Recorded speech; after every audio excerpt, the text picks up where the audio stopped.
আসসালামু আলাইকুম রহমতুল্লাহ। জিহাদ ইলেকট্রনিক্সের পক্ষ থেকে স্বাগতম। আজকে আমি আপনাদের মাঝে যে ভিডিওটি নিয়ে হাজির হয়েছি সেটা হচ্ছে এই ধরনের ভোল্ট এবং এম্পিয়ার মিটার কিভাবে আমরা কানেকশন করব। তো ভিডিওটি শুরু থেকে শেষ পর্যন্ত দেখলে ইনশাল্লাহ আপনি ওই কাজটা করতে পারবেন। এবং এখানে কিন্তু ভোল্ট অ্যাডজাস্ট করতে হয়। আপনার ভালো একটা ক্লাম মিটার দিয়ে ভোল্ট দেখে এখানে কিন্তু অ্যাডজাস্ট করতে পারবেন, সেটাও কিন্তু সুযোগ আছে। তো ভিডিওটি শুরু থেকে শেষ পর্যন্ত দেখলে ইনশাল্লাহ আপনিও কাজটা করতে পারবেন।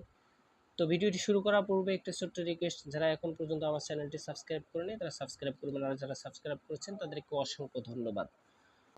আমি বোঝার জন্য কিন্তু আমি এই তারটা লাগিয়ে নিয়েছি।